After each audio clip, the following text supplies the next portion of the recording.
উপস্থিত সুধী মণ্ডলী, ওইখান থেকে এই পর্যন্ত দীর্ঘ সময় আপনারা কোরআন এবং হাদিসের আলোচনা শুনেছেন। দেখুন, আমি আগেও বলে দিয়েছি, এখনো বলে দিয়েছি,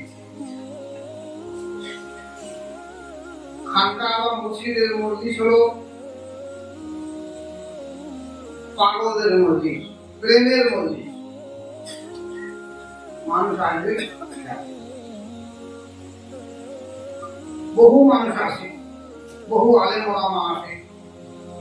যদি শরিয়াতের বেখেলাফি কোনো আলামা, কোনো মন্তব্য, কোনো আলোচনা করে, তার জন্য কিন্তু আমি দোষী নই।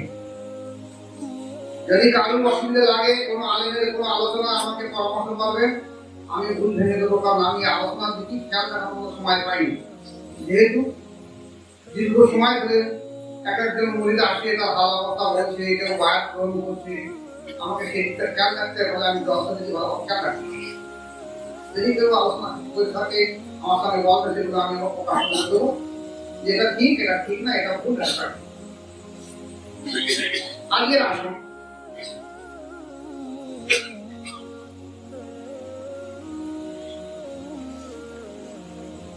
আজকে আরবি মাসের কোন মাস এটা?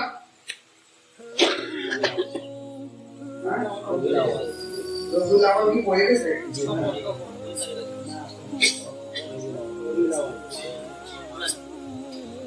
আজকে রবিউল আউয়ালের ভিতরে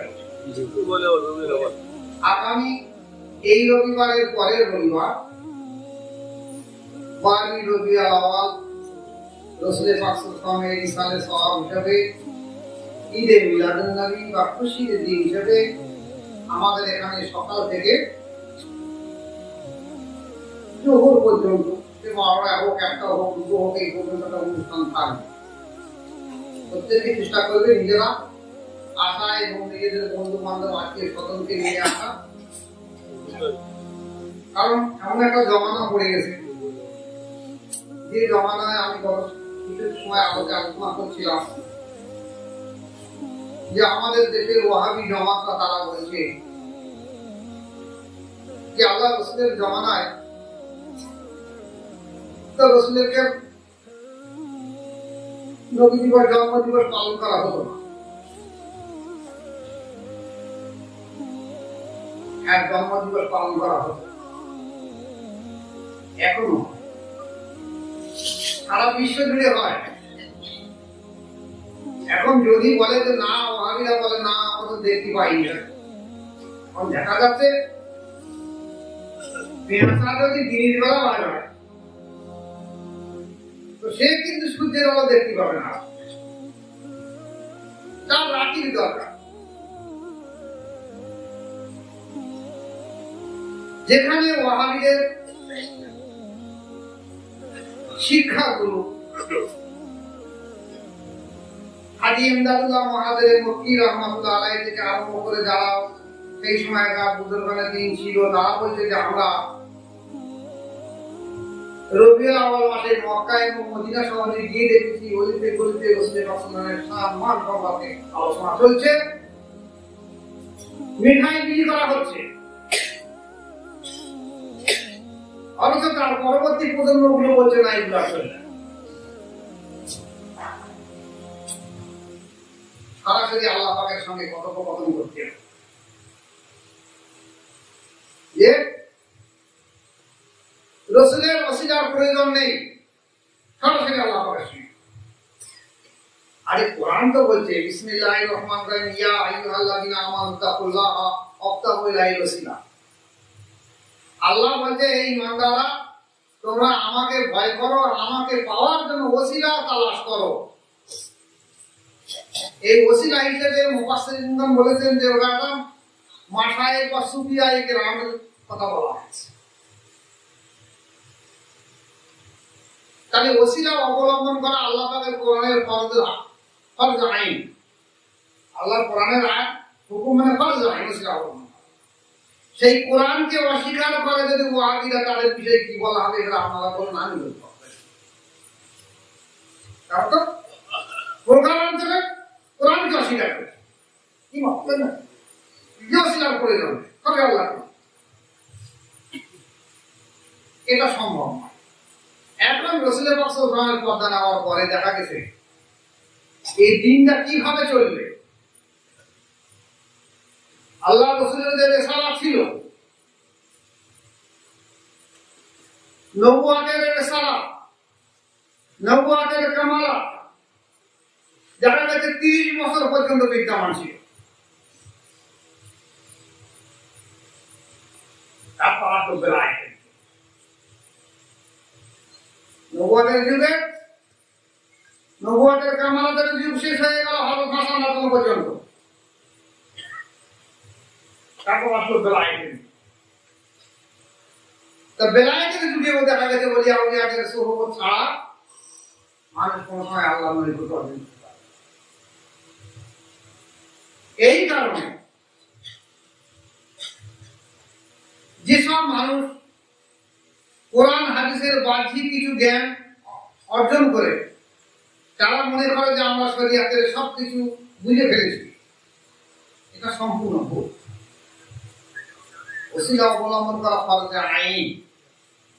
ওসিলা ছাড়া জীবনে আল্লাহর নৈকট্য কেউ পাবে। আগে ভালো করে নিজেদের দিকে তাকিয়ে দেখাবো। একটা শিশু যখন আমাদের কোলে, মায়ের কোলে জন্ম হয়, সে তার বাপকে চেনে না, দাদাকে চেনে না, কাউকে চেনে না। তার মা তাকে দুধ খাওয়ায়, গোসল করায়, ঘুম পাড়ায়, পেশাব পায়খানা পরিষ্কার করে দেয়। সে দেখলো এই মা এর মহব্বতের ব্যক্তি সারা পৃথিবীতে আমার মধ্যে আর কেউ নেই। এই যে মহব্বতের ব্যক্তি মা আমাকে যেটা বলে সেটা সঠিক বলে, তাই মা তাকে শিখে দেয়, খোকা এটা তো বাপ, এটা তো দাদা, এটা তো নানা, এটা তো মামা। ওই মার কথা শুনে বলে হ্যাঁ এটা বাপ, এটা দাদা, এটা না। তা নাহলে খোকা জীবনে কোনোদিন শিখতে পেত না বাপকে। মাকে বাপকে চিনিয়ে দিতে হয়েছে। তা আল্লাহ আল্লাহ রাসূলকে চিনিয়ে দেবে কে বর্তমানে? কে চিনিয়ে? রাসূল এসেছে কেন? 1,24,000 মতান্তরে 2,24,000 নবী বা রাসূল এসেছে কেন? আল্লাহ পাকে সঙ্গে পরিচয় করিয়ে দাও, মানুষকে আল্লাহ পাকের সঙ্গে পরিচয় করিয়ে দাও। এখন পরিচয় কি জিনিস? পরিচয় মানে দেখা। পরিচয় মানে দেখা। সবাই বলে পরিচয়, যদি ভেঙে দেয় তাহলে আবার মানুষ বলবে এগুলো শিরকি করা। ভেঙে দিলে বলে শিরকি কথা, কিন্তু যদি বলে পরিচয় করার জন্য এসে তাহলে ঠিক বলেছে। আচ্ছা কিন্তু পরিচয়টা কি বলবে? এটা শিরকি কথা। এই জন্য কি এমন একটা সমস্যায় পড়ে যায় যে যখন আমি আলোচনা করতে যাই তখন দেখেছি যে খাস মজলিসের সঙ্গে কিছু আম মরিত থেকে থাকে, ফলে পরিপূর্ণ কথা আমি ভেঙে বলতে পারিনি। যখন খাস মজলিস হয়, সত্যিকারের মুরিদগুলো থাকে, তখন আমি ভেঙে দিতে পারা বলা। তারা আল্লাহর পরিচয়ের জন্য নবী বা রাসূল। আজকে আল্লাহর পরিচয় কে করিয়ে দিয়ে? যদি কেউ বলে আমি বা আমি আমার পরিচয় করতে সম্ভব নয়, তাই ওলিয়া উলিয়াদের এই ওলিয়া উলিয়াদের প্রয়োজনের জন্য দেখা যাচ্ছে রাসূলের পাক সাল্লাল্লাহু আলাইহি ওয়াসাল্লামের পর্দা নেওয়ার পরে পৃথিবীর মুখে 4টে বিখ্যাত তরিকা দাঁড়িয়ে হয়ে গেছে। কাদেরিয়া তরিকা, মৌলভী সাহেবের তরিকা, চিশতিয়া তরিকা, খাজা মঈন চিশতি রহমাতুল্লাহ তরিকা, নকশবন্দের তরিকা, বাহাউদ্দিন নকশবন্দি রহমাতুল্লাহ তরিকা, আর মুজাদ্দিদের তরিকা মুজাদ্দিদ আল-হাসানি আহমদ ফারুকি সাইয়্যিদ মুহাম্মদ। এই 4টে তরিকা এছাড়া কেউ কেউ বলে সোলাবাদিয়া তরিকা। তা সোলাবাদিয়া তরিকা হলো কাদিয়া তরিকার শাখা। ফলে আসলে 4টে তরিকা। এই 4টে তরিকা যে কোনো একটা তরিকার মাধ্যম দিয়ে ছাড়া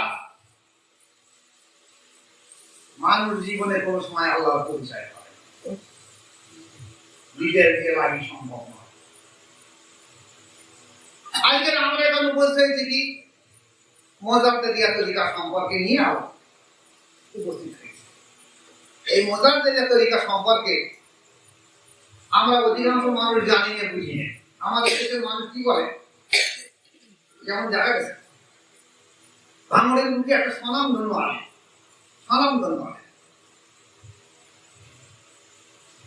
আমার সঙ্গে আমি দেখেছি ভাঙড়ের বুকে সেই ব্যক্তি মোটামুটি ওলামা সমাজ তাকে সম্মান দিয়ে কথা বলে এবং সে তরিকা পড়ে, যেখান যেখান জেকেদের মজলিসে যায়। একদিন আমার সঙ্গে বসে আলোচনা হলো তরিকা সম্পর্কে। আমি মোজাদের তরিকা সম্পর্কে বলি, উনি বলে মোজাদের তরিকা ওটা পুরো আলো। আমি বলি মোজাদের তরিকা আলাদা, আর পুরপুরা আবু বকর সিদ্দিক ছাড়া মোজাদের জামা, উনি 100 বছরের সংস্কার, উনি মোজাদের তরিকার পরিষ্কার নয়, উনি কোনো মতে মানতে চায়। তখনই আমি বুঝলাম ভাঙড়ের মুখে স্বনামধন্য আলিম, যাকে ভাঙড়ের অধিকাংশ মানুষ তাকে সম্মান শ্রদ্ধা করে, তার যদি তরিকা সম্পর্কে জ্ঞান না থাকে তাহলে আর আলেমদের কি আছে? তখনই বুঝলাম যে তরিকা সম্পর্কে আমাদের ধ্যান ধারণা নেই। তো সেই মোজাদের তরিকা সম্পর্কে আমরা অধিকাংশ মানুষ জানি। আজকের সেই সম্পর্কে দুটো একটা কথা, এই তরিকা শিশু অবস্থার ইতিহাস কিছু আলোচনা আপনাদের সামনে রাখবো। সাবালক অবস্থার ইতিহাস অনেক শুনেছেন।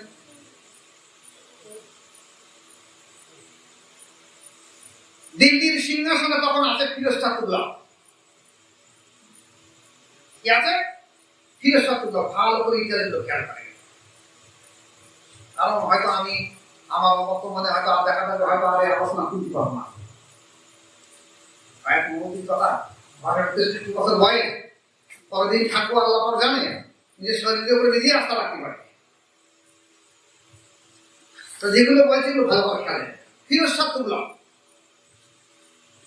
দিল্লি তখন বাদশাহ, তখন অবিভক্ত ভারতবর্ষ ছিল একসঙ্গে।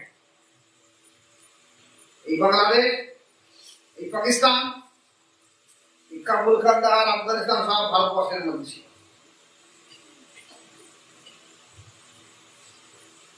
তো পাকিস্তানের লাহোর থেকে খাজনাগুলো নিয়ে, যেখানে আমার বাংলা বলে এখন ট্যাক্স বলা হয়, এই খাজনাগুলো নিয়ে তখন দিল্লিতে আসতে হবে। ইতিহাস বলছে যে পাকিস্তানের লাহোর থেকে একদল সৈন্য বিবাহ হয়ে একদল সৈন্যরা খাজনা নিয়ে দিল্লি আসার সময় পাঞ্জাবের সেরহিন্দে ওখানে এসে রাত হয়ে যায়, ওখানে থেকে যায় সেরহিন্দ। এখন যেন সেরহিন্দ শহর বলা হয়। তখন ওখানে ছিল কি বন ছিল, ওখানে বন ছিল। রাজস্বের টাকা আসে, চতুর্দিকে সৈন্য সামন্ত বন্দুক মেশিন নিয়ে আসছে, দিল্লি পর্যন্ত পৌঁছে দিতে হবে। রাত্রে সেখানে ঘুমিয়ে আছে সবাই। ওই দলের মধ্যে একজন আল্লাহওয়ালা মানুষ ছিল, জেন্দাদেলি মানুষ ছিল, বহু ছিল। এই জায়গায় পরে আলোচনা, তার মধ্যে একজন খুব বড় আল্লাহওয়ালা জেন্দাদেলি মানুষ ছিল, এলহাম প্রাপ্ত এবং প্রাপ্ত ব্যক্তি ছিল। সে দেখল রাতের অন্ধকারে যে এই সেরহিন্দ, এই বনের অঞ্চলে, এই বনে বনে আসমান থেকে একটা সূর্য সমতুল্য একটা জ্যোতি জমিনের বুকে নেমে আসে।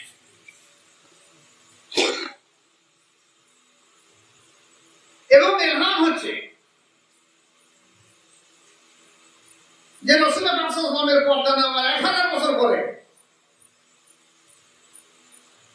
ভারতবর্ষের এই সেরহিন্দ জায়গা, এই সেই জায়গা, এখানে দ্বিতীয় হাজারের মুজাদ্দিদ এখানে আসবে। তার আগমন বার্তা খুব তাড়াতাড়ি। ব্যক্তি স্বপ্ন দেখার পরে চিন্তা করলেন যে এটা কি সঠিক না বেশি, এটা বন অঞ্চল, সেরহিন্দ মানে যেখানে সিংহ বাস করে, কি হবে? ঠিক আছে। এখন এই ব্যক্তিগুলো এরা মূলিক কাজ ছিল, মায়ার কাজ ছিল। বায়াত হলো বুখারী শরীফ থেকে, জালালউদ্দিন বুখারী রাহমাতুল্লাহ আলাইহি, যাকে মখদুম শাহ রাহমাতুল্লাহ আলাইহি বলা হয়। ফিরোজ শাহ তুগলকের মুর্শিদ উনি। আচ্ছা, ফিরোজ শাহ তুগলকের মুর্শিদ উনি। পিরিয়ডটা কেমন থাকে? সেই পিরিয়ডে রাজা বাদশাহরা পর্যন্ত বায়াত গ্রহণ করত। রাজা বাদশাহরা আল্লাহ ওয়ালি ছিল।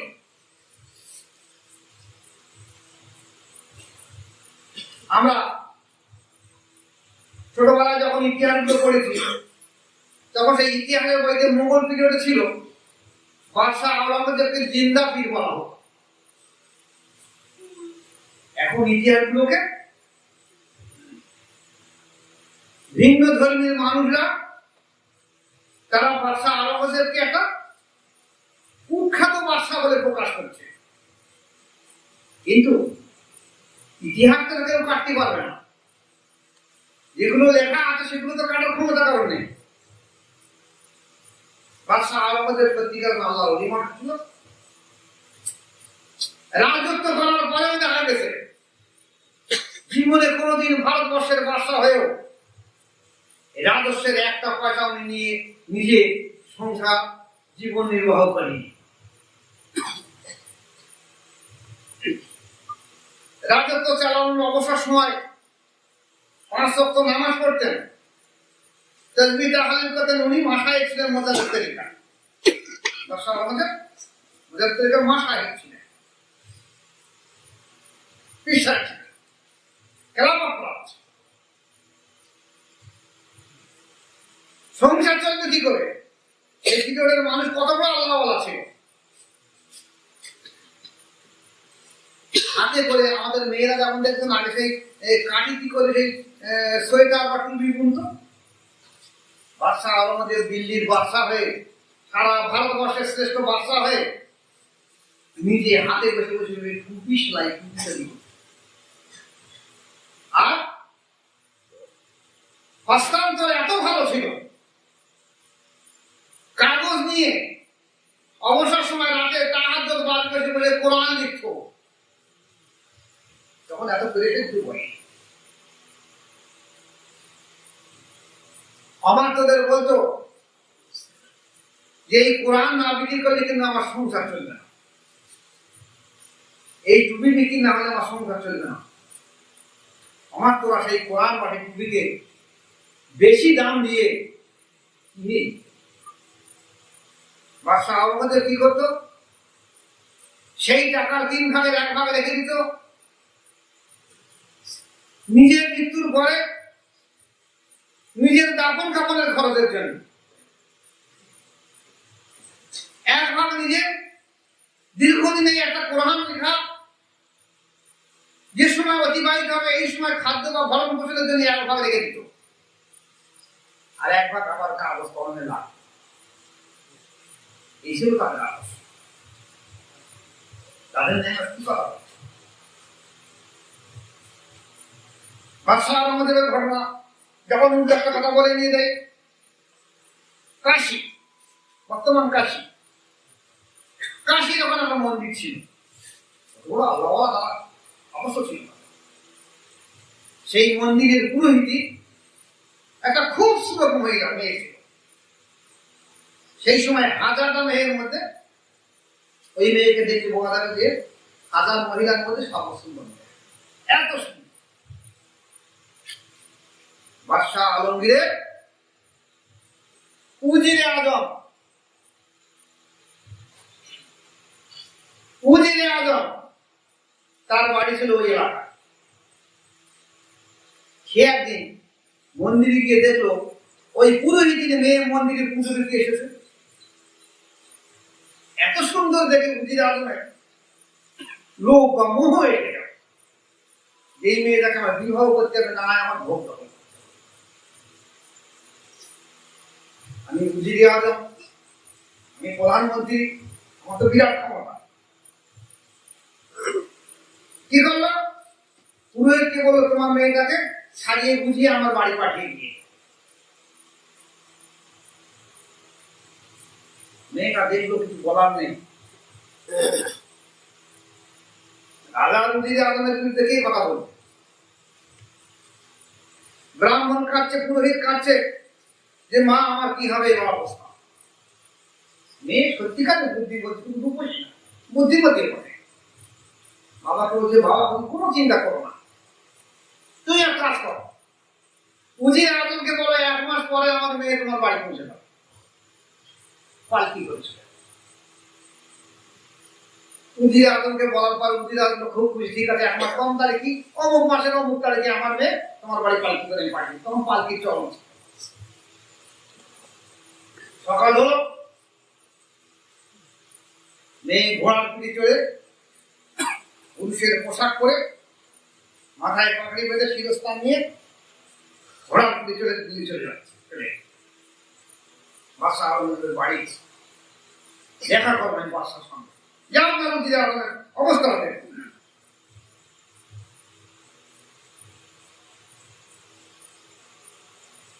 রাজ দরবারে, শাহী দরবারে ফটকে গিয়ে যে দরওয়ান ছিল তাকে বললো আমি বাদশার সঙ্গে কথা বলবো। দরওয়ান বলল 10 টাকা হবে। ঠিক আছে, 10 টাকা দাঁড়িয়ে 10টার পরে দরওয়ান গিয়ে বলতে, হুজুর একজন আগন্তক ব্যক্তি এসে কাশি থেকে আমার সঙ্গে কিছু একটা ব্যক্তি কিছু কথা বলবে। বাদশা বললেন ওরে বোকা আহাম্মক, ও আগন্তক পুরো না, একটা নারী, ওকে ইজ্জতের সঙ্গে আমার সামনে নিয়ে এসো, যেন কোনো রকম বেইজ্জতি না হয়। বাদশার কাছে আসার সঙ্গে সঙ্গে বাদশা আমাদের কোনো আরে বেটি করে, বেটি বলে সম্বোধন করে, বাপ বেটি করে বল মা তোমার কি অসুবিধা, কি জন্য তুমি আমার কাছে এসো, এই কাশি থেকে ছুটি এখানে? বলছে হুজুর কি আর বলি, আপনি শাহেনশাহ বাদশা, আপনার উজিরে আজম, সেদিনই আমি পুজো দিতে গেলে আমার বাবার সামনে আমার উজিরে আজম এই কথা বলেছে। এখন আমি কি করবো? আপনার কাছে বিচার পাই, আপনার উজিরে যেন এই অবস্থা হয়, কোথায় জানাবো বিচার? বাদশা বলেন মা উজিরে আজম যখন বলেছে তখন হুকুম পালন করতে হবে। ঠিক আছে, তুমি ওই নির্দিষ্ট দিনে তুমি তোমার বাবাকে বলে দিয়ে দাও যে নির্দিষ্ট দিন পালকি করে উজিরে আজমের বাড়ি আমি পৌঁছে যাবো এই সময়। যাও বলি যাও, 2-4 দিন রেখে দিয়ে ওনাকে বলে যাও তুমি চলে যাও। তুমি চিন্তা করলে বাদশাহ কোনো কথা বলেছে। বাড়ি গেলে ওনার বাবা বলেন কি হয়ে মা? বলছে বাদশাহ বলেছে ওই নির্দিষ্ট দিনে আমাকে পালকি করে সেখানে যেতে। তবে বাদশার কথার মধ্যে এমন একটা রহস্য রয়েছে যে রহস্যটা মনে হচ্ছে কিছু খুলবে, আপনি চিন্তা করবেন না। তিনি তো ন্যায় পালাবেন বাদশাহ ভারতবর্ষের মধ্যে, কোনো চিন্তা নেই। বাপের মন কু ডাকতে সব সময়। নির্দিষ্ট দিনই বাদশাহ আলমগীর কি করলেন, এক ফকিরি পোশাক করে সেই উজিরে আজমের বাড়ির সামনে গিয়ে দাঁড়িয়ে ঘুরছে। উজিরে আজমে দেখছে আজকে সেই মহিলারা আজকে খুব খুশি, ঘোড়া ঘোড়া মোহর এনে মানুষের দান করে দিচ্ছে, টাকা দিচ্ছে, ধন সম্পত্তি, জামা কাপড় সব দিয়ে দিচ্ছে খুশি করে। রাজ আমার প্রাণের সাথে আমার কাছে আসবে। এই ফকির মানুষও গিয়েছে, গিয়ে বলছে বাবা আমাকে কিছু দাও। উনি কিছু মোহর দিলে, বলছে বাবা শুধু মোহর দিলে হবে না, আমার বড় ইচ্ছা আপনার যখন খুশির দিন আমার বাড়ি আমি দুটো খানা খাবো। বলছে ঠিক আছে আমি আসি, ফকির মানুষ ইচ্ছা করে খানা দিয়েছে। বলছে না বাবা আমি আপনার সামনে বসে খাবো, একসঙ্গে বসে খাবো। উজিরে আজম বলতে আমি আপনার সামনে খাই খেয়ে আমি ফকির মানুষ, একটু দূরত্ব বজায় করে আমি বসে খেতে পারি। ঠিক আছে তাই খান, আপনি কোন বসে খান, আমি না নিচে বসে খাই। আপনি শাহী খানা ভালোভাবে বসে খান, আমি না নিচে বসে খাই, আমি ফকির মানুষ। এখন খেতে গেলে বাচ্চা তো সেই ইয়ে পরিবর্তন করাতে হবে, মুখটা তো বাইর করতে হবে ভালো করে। হাতটা ধুয়ে মুখটা যখন ভালো করে ধুয়েছে উজির তখন তাকিয়ে দেখলো যে শাহিন শাহ কি পায়ে জড়িয়ে গেছে। অসুবিধা কি হয়েছে? না বলছেন আমার বেআইনি মাফ করবেন, আমি সত্যি ভুল করতে বুঝতে পারি, আমি এই পোশাক পরে এসে বুঝতে পারি। খানা বন্ধ রাখো, বাইরে চলো। ব্যবসা এবার নিজেদের বলছে বাইরে চলো। নির্দিষ্ট টাইম থাকলো, 8টার সময় কাজই হলো। বাদশা বললো 4টে হাতি জোগাড় করো। উজির আজম বুঝতে পারছে আমার অবস্থা কি ঘটবে। আইনসাফ বাদশা যিনি সেই জমানার সংস্কারক,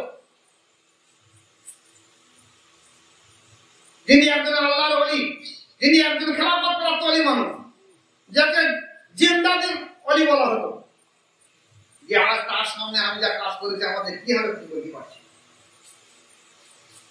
হাতি 4টে জোগাড় করার পরে বলা হলো উজিরে আজমের 4টে হাত পা 4টে হাতির পায়ে বেঁধে দাও। 4টে হাতি 4 দিন চাই। উজিরে আজম পায়ে জড়িয়ে ধরলো, কোনো উপায় নেই, হবে না। তুমি এত বড় অন্যায় করলে আমার রাজত্ব থেকে। কালকে আমাদের ময়দানে মেয়েটার কই ফেলতে হয়। সেদিন আল্লাহ বললাম কি কই ফেলতে দেবো? রাজত্ব যখন আমার, তখন আমার রাজত্বের মধ্যে যদি কোনো অন্যায় হয়ে থাকে আমাকে কই ফেলে দিতে হবে। এটা মহিলার জন্য আমাকে জাহান্নাম দিতে হবে। যাও, হুকুম দেওয়া হলো। 4টে হাতি 4 দিকে চলে গেল। দেখা গেল উজিরে আলমের দেহটা 4 টুকরো হয়ে 4 দিকে চলে গেল। উপস্থিত হাজার হাজার মানুষ তাকিয়ে রয়েছে যে বাদশার বিচার নাই, পরায়ণ বাদশার বিচার দরকার। কোথায়? সেই মেয়েটার বাড়ি, সেই ব্রাহ্মণের পুরোহিতের বাড়ি। বেটিকে ডাকলেন, বেটি শোনো, তুমি এক কাজ করো মা, আমাকে 1 গ্লাস পানি দাও। আমি আর 7 দিন আমি খানাও খাইলে পানি পান করিনি। আমি আল্লাহর কাছে কসম করছি যে আল্লাহ পাক যদি এই ন্যায় বিচার না আমি করতে পারি সঠিকভাবে, তাহলে কাল কিয়ামতের ময়দানে তুমি তো আমার পায়ে বেড়ি করে জাহান্নামে ফেলে দিবে। আমি বাদশা হয়েছি, আমি সঠিক বিচার যতক্ষণ না করবো ততক্ষণ পর্যন্ত আমি খানাও খাবো না আর পানিও পান করবো। তা বেটি আর 7 দিন আমার খানা আর পানি পান করা হয়নি। তুমি আমার 1 গ্লাস পানি দিয়ে। মেয়েটা বাড়ি গিয়ে 1 গ্লাস পানি আনলেন। বাদশা আলমদের কি করলেন? হাত দিয়ে পানিটা ধরবে, নিজের রুমাল নিয়ে হাতটাকে ভালো করে ঢেকে নেবেন, নিয়ে এবারে গ্লাসটা ধরবে। সবাই তাকে থাকে কি ব্যাপার, গিলাই ধরে হাতে ঢেকাচ্ছে। তুমি বলুন ব্যাপারটা নারী, একটা নারী আমার হাতের সংস্পর্শ হাতে আসতে পারে, তাই হাতটাকে আমাকে পর্দা করে নিলাম। পানিটা পান করলেন। সেই জায়গায় দাঁড়িয়ে 2 রাকাত আল্লাহ পাকের কাছে শুকরের নামাজ পড়লেন। এই ব্রাহ্মণের বাড়ি, এই জায়গায় দাঁড়িয়ে আল্লাহর কাছে দোয়া করলেন, আল্লাহ পাক আমি যে ওয়াদা করেছিলাম আমি ওয়াদা পূরণ করেছি। আল্লাহ আপনি আমাকে জান্নাত নসিব করে দিন। আল্লাহ এর জন্য আপনি আমাকে পরীক্ষা আল্লাহ করে কাঁদতে আল্লাহ পাক কাছে, আল্লাহ জানিনি আমার রাজত্বের মধ্যে আরো কোথায় কি ঘটছে, এটা আমার চোখের সামনে পড়লো বলে আমি করলাম। আল্লাহ যদি তেমন কোনো আমার রাজত্বের মধ্যে যদি ঘটে থাকে আল্লাহ আপনি আমাকে সজ্ঞানে সবাইকে আমার সামনে হাজির করে দিয়ে আমি ফয়সালা করতে পারি। বাদশা ফিরে আসলেন। পুরোহিত কি করলেন? বাদশার সম্মানার্থে যে জায়গায় উনি বসে নামাজ পড়েছিলেন আর পানি পান করেছেন সেই জায়গাটা মসজিদ বানিয়ে দিয়েছেন সেই পুরোহিত।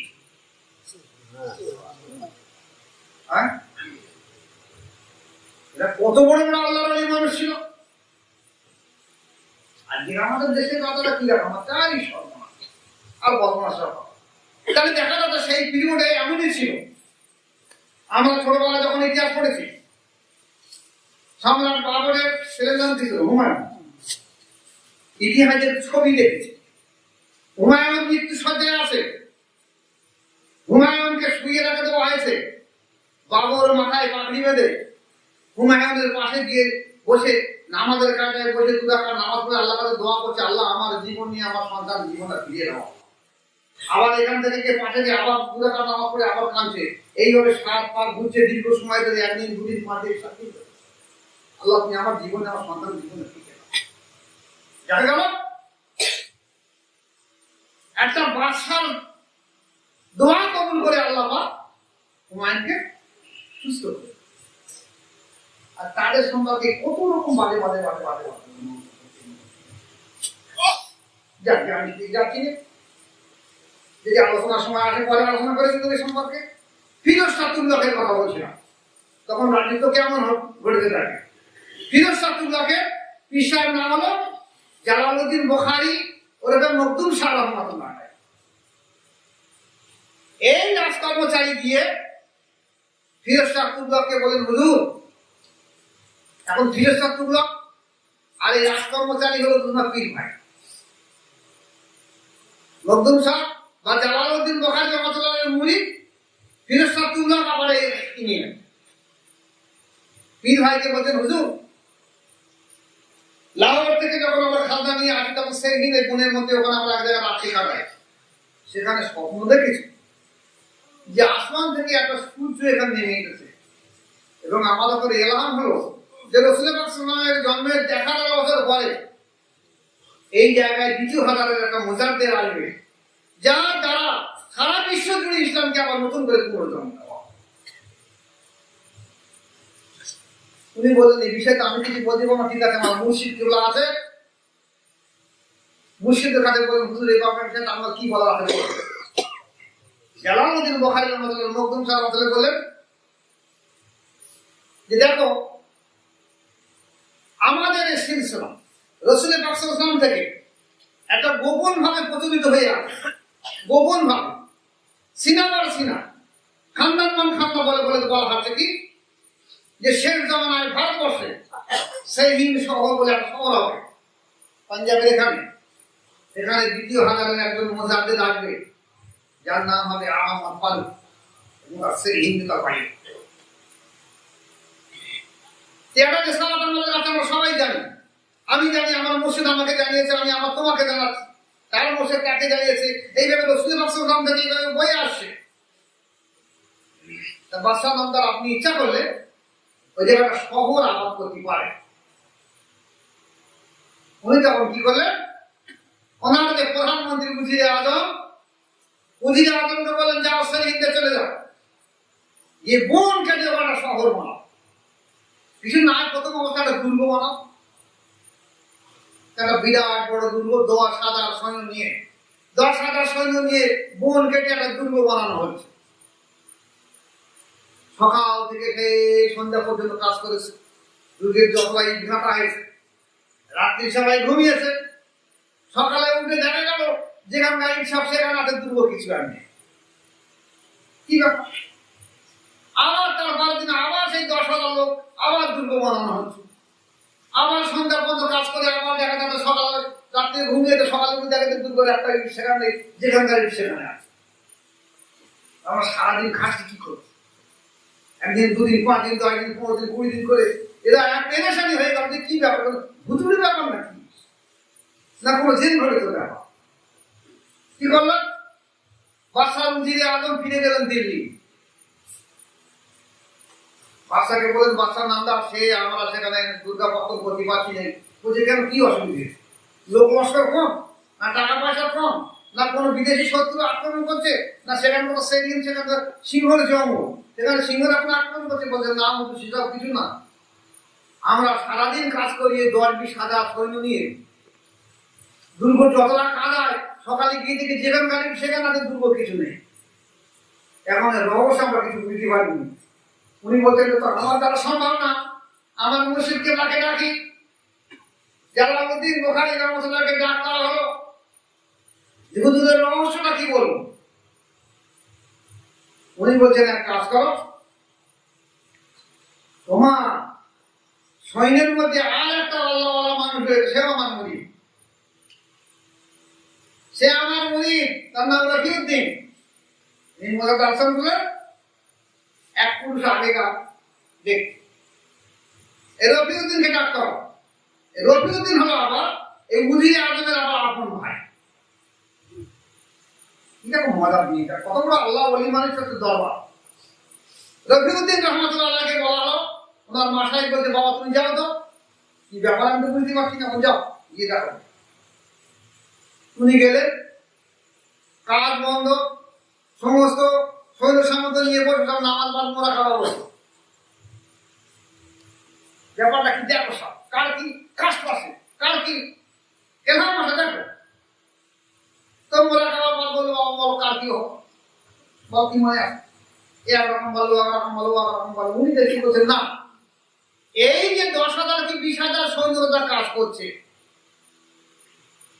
এর মধ্যে একজন জালালি অবস্থার ওলি মানুষ আছে এবং তাকে মজুরি দেওয়া হয় না, তাকে ফ্রি খাটানো হয়। একেবারে জালালি মেজাজ, আবার তাকে ফ্রি খাটানো হয়, তাকে তদন্ত করে করে ধরতে হয়। ঠিক আছে, এই যে 10-20,000 সৈন্য আছো, সব আমার সামনে এক এক করে আসো। উনি তো আল্লাহর ওলি মানুষ, সেও তো আল্লাহর ওলি মানুষ। জায়গাটা সব এক এক করে আসছে, সালাম মোসাফা করে চলে যাচ্ছে, একবার সালাম মোসাফা করে চলে যাচ্ছে। হঠাৎ দেখা গেল সামনে সেই ব্যক্তি আসার পরে উনি উঠে সালাম দেন, আসসালামু আলাইকুম, ওয়ালাইকুম আসসালাম, মোসাফা করে বসুন। তাহলে আপনার কি উদ্দেশ্য, কেন আপনি বন্ধ করছেন? বলছে আপনি ধরে ফেলেছেন তাই। বলে দেখুন, আল্লাহ আমাকে জানিয়েছে এই সেরহিন শহরে যে শহর তৈরি হবে, এখানে যে 2য় হাজারের মুজাদ্দেদ আব্দুল মুজাদ্দেদ আল-বিসানি আহমদ ফারুকী সেরহিন রহমাতুল্লাহ আলাইহি, সেটা আপনার বংশধর হবে। তা আপনি যদি দিল্লি থাকেন তো বংশটাকে ভাবে কি করে? সুবহানাল্লাহ। আপনি যদি দিল্লি থাকেন তা সেরহিনের আপনার জন্ম বংশ হবে কি করে? তাই আল্লাহ পাকের হুকুমে এখানে আপনাকে আনানো হবে। কোন ওসিলা করে আনানো যায়, তাই আমি এই পদ্ধতি করলাম বলে আপনাকে এখানে আনানো।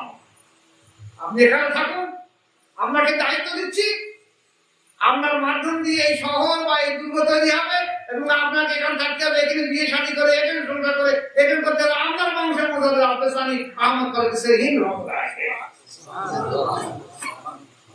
এই ওলি মানুষটা কে ছিল? এই ওলি মানুষটা সময় আগামী দিন পাঞ্জাবে যাওয়ার সময় জিয়ারত করে আসবো। উনি ছিলেন বোয়ালি শাহ কালান্দার রহমাতুল্লাহ আলাইহি। কে ছিলেন? বোয়ালি শাহ কালান্দার রহমাতুল্লাহ আলাইহি। ওনার পানিপথে মাজার আছে। পাঞ্জাবে যাবার নিয়ে সব এই বাড়ি রবিবার আওয়ালের পরে রবিবার সোমবার দিন ইনশাআল্লাহ নিয়ত করেছি যে ট্রেনে রিজার্ভেশনে টিকিট করা হবে। যারা যারা যাবে, যদি ওই সময়ের মধ্যে না হয় তাহলে আমরা কিন্তু ওই দিনকে রিজার্ভেশন ঠিক করবো, ওর পরে আর যাওয়া করলে হবে না। যাওয়ার সময় আমাদের পাইসের ইন্ডিয়া না গিয়ে আগে পানিপথ নেই, ওখান থেকে কাছাকাছি পানিপথের 3টে পানিপথের যুদ্ধ হয়েছে, জানা আছে?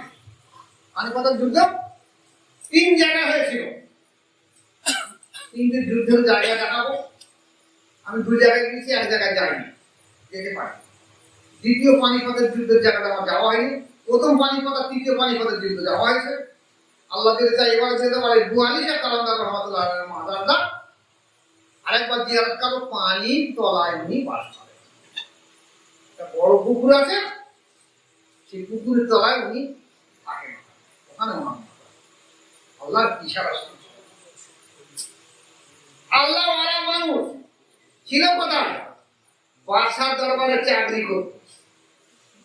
বাদশার দরবারে চাকরি। তাহলে দেখা গেছে সেই সময় রাজ দরবারে যারা চাকরি করতো তারাও আল্লাহর ওলি মানুষ ছিল।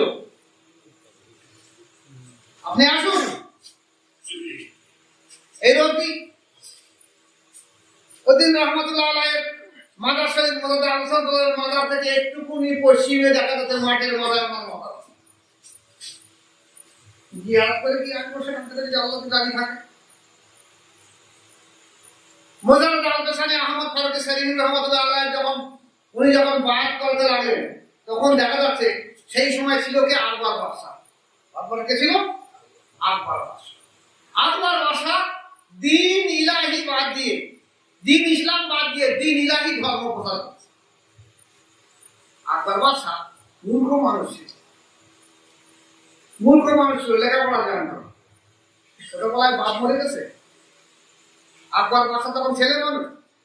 আকবর বাদশার অভিভাবক বৈরাম খাঁ হয়েছে।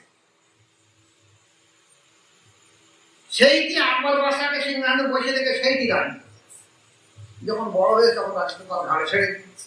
মূর্খ মানুষ কিছু বোঝে না। মূর্খ মানুষের বিরাট দোষ আছে।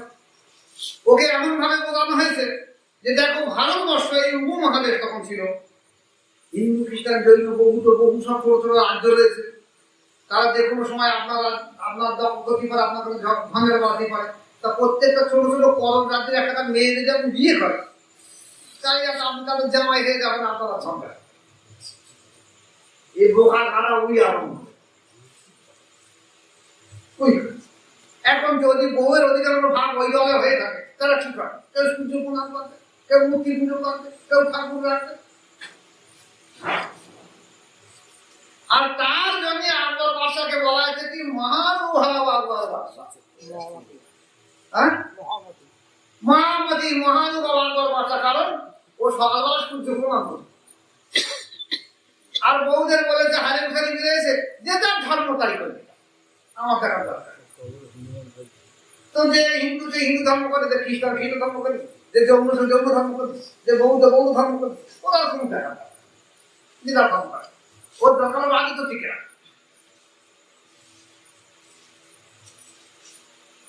তাহলে দেখা গেছে এই আকবর বাদশা এই যে দিন ইসলামকে মুছে দিয়ে দিন এলাই একটা নতুন ধর্ম করেছে, সমস্ত ধর্মকে এক জায়গায় এনেছে। যে ধর্মের মতলবী যে যার ধর্ম করবে, কোনো অসুবিধা কিছু নেই। শুধু না, ইসলামকে মুছে দেওয়া হচ্ছে।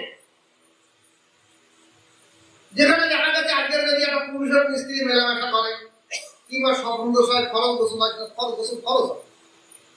আকবর বাদশার দিনই ডাইনি ধর্মের বলা হয়েছে ও গোসলের পরনে নেই, ও তো শরীরের মধ্যে ছিল বীর্য। এখন নাই বাইরে তোমার গোসল লিখিতে হবে, পায়খানা করে গোসল করে দিই, ধুয়ে ফেলে তো হয়ে যায়, পেশাব করে গোসল করে দিই, ধুয়ে ফেলে তো হয়ে যায়। ও ধান বাইরে গোসলের প্রয়োজন। বিশ্রাখানায় যাওয়া যায় আছে, মদ খাওয়া দোষ নেই, রাজদরবারে টাকা জুয়া পাশা সব বৈধ হয়ে গেছে, কোন রকম অসুবিধা নেই, সব লোক করলো। এই সময় আল্লাহ পাক কি করলেন? মোজাদ আল-হাসানি আহমদ ফারুকী হিন্দ রহমাতুল্লাহকে দ্বিতীয় হাজারের মোজাদ্দেদ দিয়ে যে উপমহাদেশের মধ্যে সব থেকে জালিম বাদশা আকবরের বিরুদ্ধে মোকাবেলা করতে পারে। কি করেছে? ঠান্ডা মাথায় আস্তে আস্তে ভয়াত বাড়িয়ে আকবর বাদশার যত সৈন্য সামন্ত ছিল, জানে আনা থেকে যত সৈন্য সম্বন্ধ ছিল, তা অধিকাংশ মোজাদ্দ আল-হাসানের কাছে বায়াত গ্রহণ, অধিকাংশ নিখুঁত ভাবে চলেছে। তাহলে দেখা গেছে এই বায়াতের মাধ্যম দিয়ে উনি চেষ্টা করেছিলেন কি, যে সমাজটাকে পাঠাবে। উনি হজ পাকে যাবে, বড় নিয়ত ছিল। ওনার মুর্শিদ কিবলা খাজা বাকিবিল্লাহ রহমাতুল্লাহ আলাইহি, এর একটা ইতিহাস একটুখানি ভেঙে না বুঝতে পারবেন না। এই যে খাজা বাকিবিল্লাহ রহমাতুল্লাহ আলাইহি, ইনি রাশিয়ায় আমকাঙ্গি রহমাতুল্লাহ আলাইহির খলিফা। উনি ভারতবর্ষে এসেছে শুধুমাত্র মোজাদ্দ আল-হাসানি আহমদ ফারুকী সেলিহি রহমাতুল্লাহ আলাইহিকে এই নকশবন্দের তরিকার সবক দেওয়ার জন্য। আল্লাহ পাকের ইলহাম হয়েছে তোমার উপরে, তুমি এটা পৌঁছে দিয়ে। সেই পিরিয়ডে মানুষ বায়াত গ্রহণ করতো, হাজার হাজার কেন লক্ষ লক্ষ ওলি আউলিয়া আছে। আর এখনকার পিরিয়ডে মানুষ কি করেছে? বায়াত বাদ দিয়ে এলমের বড়াই। কাল কিয়ামতের ময়দানে, ভালো করে কান খারাপ শুনে নাও, কাল কিয়ামতের ময়দানে মুসলমান ছাড়া গায়ের গরমের ব্যক্তিকে কি পূর্ণ করা হবে? আল্লাহ কি পূর্ণ করবে? কি মনে বলো, কি মনে করবে? বলতে তুমি কি ঈমান এনেছিলে? মুসলমান ছাড়া গায়ের গরমের ব্যক্তিকে জিজ্ঞাসা করা হবে তুমি কি ঈমান এনেছিলে? আর মুসলমানকে কি পূর্ণ করা হবে? তুমি কি আমল ঠিক করে নিয়ে এসেছো? তুমি ঈমান তো হয়েছে, তোমার আমল কি সঠিক আছে ছিল? যে উদ্দেশ্য নিয়ে আমি আল্লাহ তোমাকে পাঠিয়েছি দুনিয়ায়, আমার জন্য কি সেটা নিয়ে এসেছো? না খালি হাতে গেছো? শুধু নামাজ পড়েছো, রোজা করেছো, হজ করেছো, জাকাত দিয়েছো, আর দান সাদকা করেছো। আমি যে উদ্দেশ্য নিয়ে দুনিয়া তৈরি করেছিলাম আমার উদ্দেশ্য দুনিয়া শুধু নামাজ হজ জাকাত নয়, আমার ইচ্ছা ছিল এই প্রকাশ হবে। আমি চেয়েছিলাম কি, আমি একটা আমানত, যে আমানতকে আমি কোরআন শরীফে দিয়েছি, যে আমি একটা আমার পাহাড়কে বলেছি আমি একটা আমানত দেবো, তুমি রেখে দেবে। পাহাড় বলছে আমি দেখো। জমিনকে বলা হলো, বিশ্ব ব্রহ্মাণ্ডকে সবাইকে বলা হলো, আসমান জমিন সবাইকে বলা হলো। সবাই বলুন না আল্লাহ পাক আমি এই আমানত আমরা নিতে পারবো না।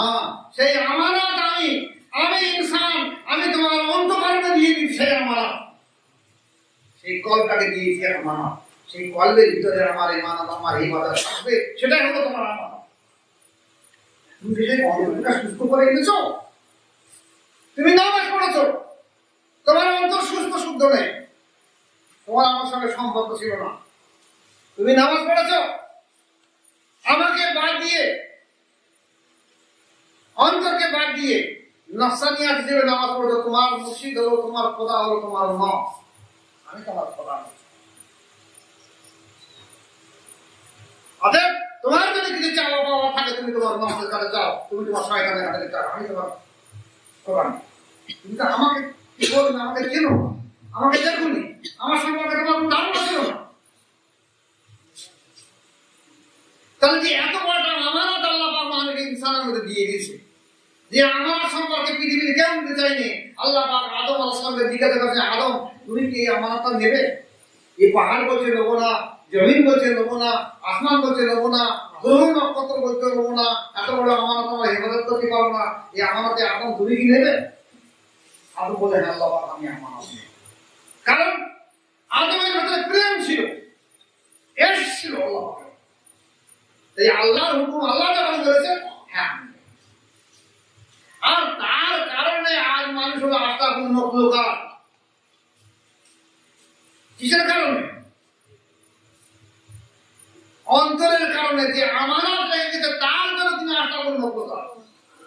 কোথায় গেল সে অন্তর? যা ইমানদারকে, মুসলমানদেরকে জিজ্ঞাসা করে যাবে, তুমি কি আমার কাছে কি এনেছো? আর মুসলমান ছাড়া গায়ের কারণে ব্যক্তিকে জিজ্ঞেস করা হবে তুমি ইমান এনেছিলে, ইমানের বিচার হবে। আর মুসলমানদের বিচার হবে কি? আমলের বিচার। আমি যে একটা আমানত দিয়েছিলাম অন্তরে, তুমি সে রেখেছিল কি? কোথায় তোমার অন্তর? আমি তো বলেছিলাম অন্তরের বিচার হবে। অন্তরে আমার আমানত আছে কিনা, আমি আছি কিনা? আজকে কোনো মুমিন রাসূলুল্লাহ বলেছে বলে তোমাদের দাঁড়া করছে, হিসেবে তো তাই।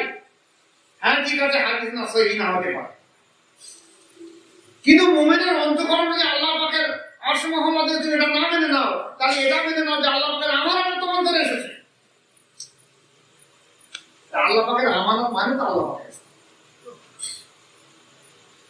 সেই অন্তরকে তুমি মুর্দা রেখে দে, তুমি আর সারা জীবন ধরে ইবাদত করছো, কিসের ইবাদত করছো, কার ইবাদত করছো?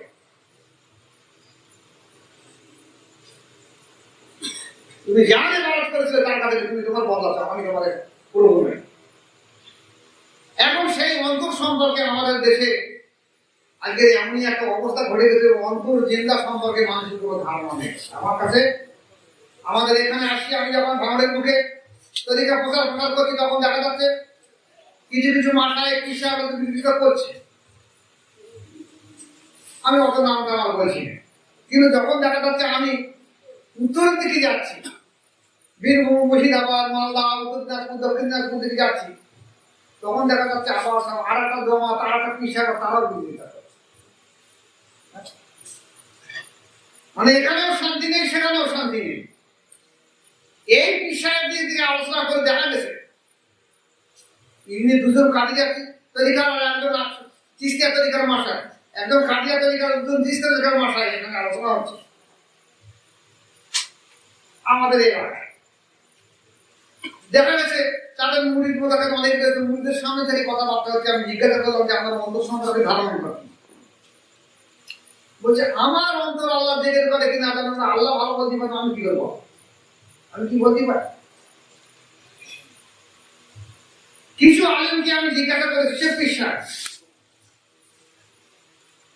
চিস্তিয়া তরিকার পিসের, আমি বলবো আপনার অন্তর সম্পর্কে খবর বলুন। বলে দেখো আমার হুজুর বলেছে যারা আমার কাছে বাদ হবে সবার কদিন থাকে,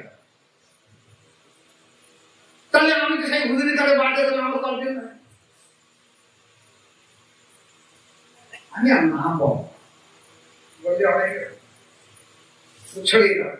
আর যদি আমি উত্তরবঙ্গে যাই তো ওরা তো ধীরে করে আমার অথচ যেই আলোচনা করে দিচ্ছি কম সম্পর্কে আর কিছুই বোঝে না। এই তো মানুষ আর জিজ্ঞেস করে থাকে, ওরা কম সম্পর্কে কিছু বোঝে না, বলতে ওটা আমরা জানি না। কল যে আল্লাহ থেকে করলে কল যে জিন্দা হয় এটা আমরা জানি না, তবে আমরা বিশ্বাস।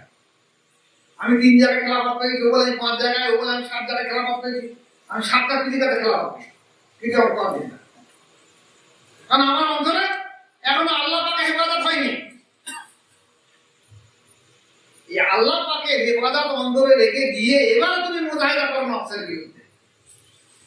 নফসের বিরুদ্ধে মুজাহিদা করা খুব কঠিন কাজ, খুব কঠিন কাজ। কাদেরিয়া চিশতিয়া তরিকা, যে দুটো তরিকা হযরত আলী রাদিয়াল্লাহু থেকে বেরিয়ে এসেছে, আর নকশবন্দি আর মোদারের তরিকা হযরত আবু বকর সিদ্দিক থেকে বেরিয়ে এসেছে। কাদেরিয়া আর চিশতিয়া তরিকা দেখা গেছে অল্প পরিমাণ খেতে হবে, সমস্ত দিন রোজা রাখতে হবে, সন্ধ্যাবেলা একটা রুটি খেতে হবে। তাতেও যদি নফস খুশি হয় তাহলে দেখা যাবে সমস্ত দিন রোজা করে অর্ধেক রুটি খাও, তাতেও নফস খুশি হয়। 4 ভাগের 1 ভাগ রোজা করে 4 ভাগের 1 ভাগ রুটি খাও, তাতেও যদি নফসের উত্তেজনা খুশি থাকে তাহলে একদিন 2 দিন বা রোজা করে একটা করে বাদাম খেয়ে থাকো, নফসকে দমন করার জন্য। আর কি করো, ছেঁড়া পোশাক পরে থাকো যেন মানুষ তোমাকে পাগল করে। এই কারণে দেখা গেছে আমাদের দেশে অনেক চিশতিয়া তরিকার ব্যক্তি তারা একেবারে 70-71 টার্নি মেরে জামা কাটে আছে। আমি একদিন ওই দোকানে যাচ্ছি, এই শ্মশান ঘাটার পাশে একজন আসে, তার গায়ের 60-70 টার্নি দেওয়া দাম বিশ্বাস করে যাচ্ছে। ও রিক্সা উঠে ওখানে রেখে দাঁড় করে আমার পাশে পড়েছে, আপনি একটা লাঠি দিয়ে আমি সালাম আলাইকুম ওয়ালাইকুম সালাম, আমি বলি ভাই পয়সা করে কম যাচ্ছে? বলছে কেন, তোমার জামাই এত জায়গায় তামিল মানে বললে জামা কিনে দেয়? বলছে ও আপনি বলবেন, আমি লোকের দেখাচ্ছে যে আমি কত বড় আল্লাহ মানুষ। আজকাল মোজাহিদ আল-হাসানি আহমদ পারভেজী রহমাতুল্লাহ কি বলছে যে জমানার সঙ্গে সঙ্গে সঙ্গে সঙ্গে তরিকার সংস্কার হয়। এটা হলো সাহাবাদের তরিকা, যে তরিকায় একটা মানুষ মাঠে কাজ করবে সে ওলি হবে, একটা মানুষ জুন দেবে সে ওলি হবে, নামের চর্চা সে ওলি হবে, মেটর সে ওলি হবে, পরের বাড়ি কাজ করে জিগিরি কাজ করে সে ওলি হবে। এমনই একটা বসিরহাটের মুল্লা আমিন রহমাতুল্লাহ আলাইহ ফুরফুরার ইতিহাস কেতাবটা দেখে নেবেন। ওই কেতাবের মধ্যে উনি লিখেছেন যে ফাতে আলী ওয়াইসিদ্দি রহমাতুল্লাহ আলাইহ মালিকতলা যিনি, ওনার 39 জন খলিফা ছিল। 39 জন খলিফার মধ্যে 2টো মেয়েকে উনি খেলাফত দিয়ে গেছেন।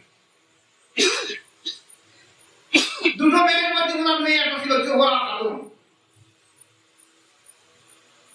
মেয়ে ছিল জোহরা খাতুন মুর্শিদাবাদের বাড়ি, আর একটা হুগলি জেলার একটা মেয়েকে খেলাফত দিয়ে গেছে, সেও খাতুন, আয়সা নাকি খাতুন, হ্যাঁ সারাফাতুল্লাহ খাতুন। তাহলে এই 2টো মহিলা যখন অবিবাহিত, তার পরবর্তী বিবাহিত হয়েছে, খাতুন মানে আমরা জানি অবিবাহিত, তাদের দুধকে খেলাফত দিয়ে গেছে। তাহলে কত বেশি পরিমাণ আল্লাহ প্রেমিক তারা হয়েছে, তারপর একটা নারীও খেলাফত পেয়েছে। আমাদের দেশে রাবিয়া বস্তির মতন আল্লাহ আলী মানুষ নারী রয়েছে, তার জন্ম প্রমাণীগুলো আমরা আমাদের নারীগুলোকে মেয়েগুলোকে তেমন তৈরি করতে পারি, করবো কি করে? আমি এটা জালসার মজলিস নয়, এই মজলিসটা কিসের? নসিহতের মজলিস। যেহেতু আমরা মুরিদদের মজলিস, ওয়াজের মজলিস নয়, ওয়াজ হলো ফাঁকা মাঠে বলা হয়, এটা নসিহতের মজলিস। আমি দুটো কথা বলতে পারি,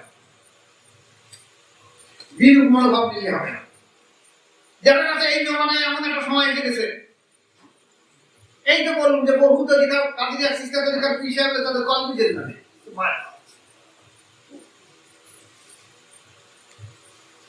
এমন একদিন আসবে, এই যে নকশবন্দি মুজাহিদের তরিকা বা মোজাদের তরিকা, মোজাহিদ আল-হাসানি আহমদ পারভেজী রহমাতুল্লাহ 10 আবদার নয়। এই 10,000 খলিফা খেলাফত পাওয়ার পরে তিনি শেষকালে যখন মুজাদ্দেদ আল-ফিসানি লকব পেলেন, আর আল্লাহ পাকের তরফ থেকে মুজাদ্দেদ তরিকায় আরো 4টা ক্লাস দান করা হলো এবং এই পূর্ণতা প্রাপ্ত বিলায়াত দেওয়া হলো, সেই বিলায়াত বহন করার মতো ওনার ছেলে খাজা মাসুম বিল্লাহ রহমাতুল্লাহ ছাড়া আর ভারতবর্ষের মধ্যে কেউ ছিলেন না। তাই মুজাদ্দেদ তরিকার সমস্ত কামালাত, রিসালাত, বিলায়াত সব নিয়ে ওনাকে দিয়ে গেলেন।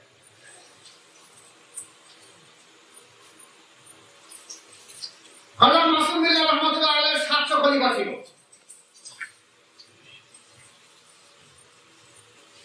গেল কোথায় সেটা খলিফা গুলো?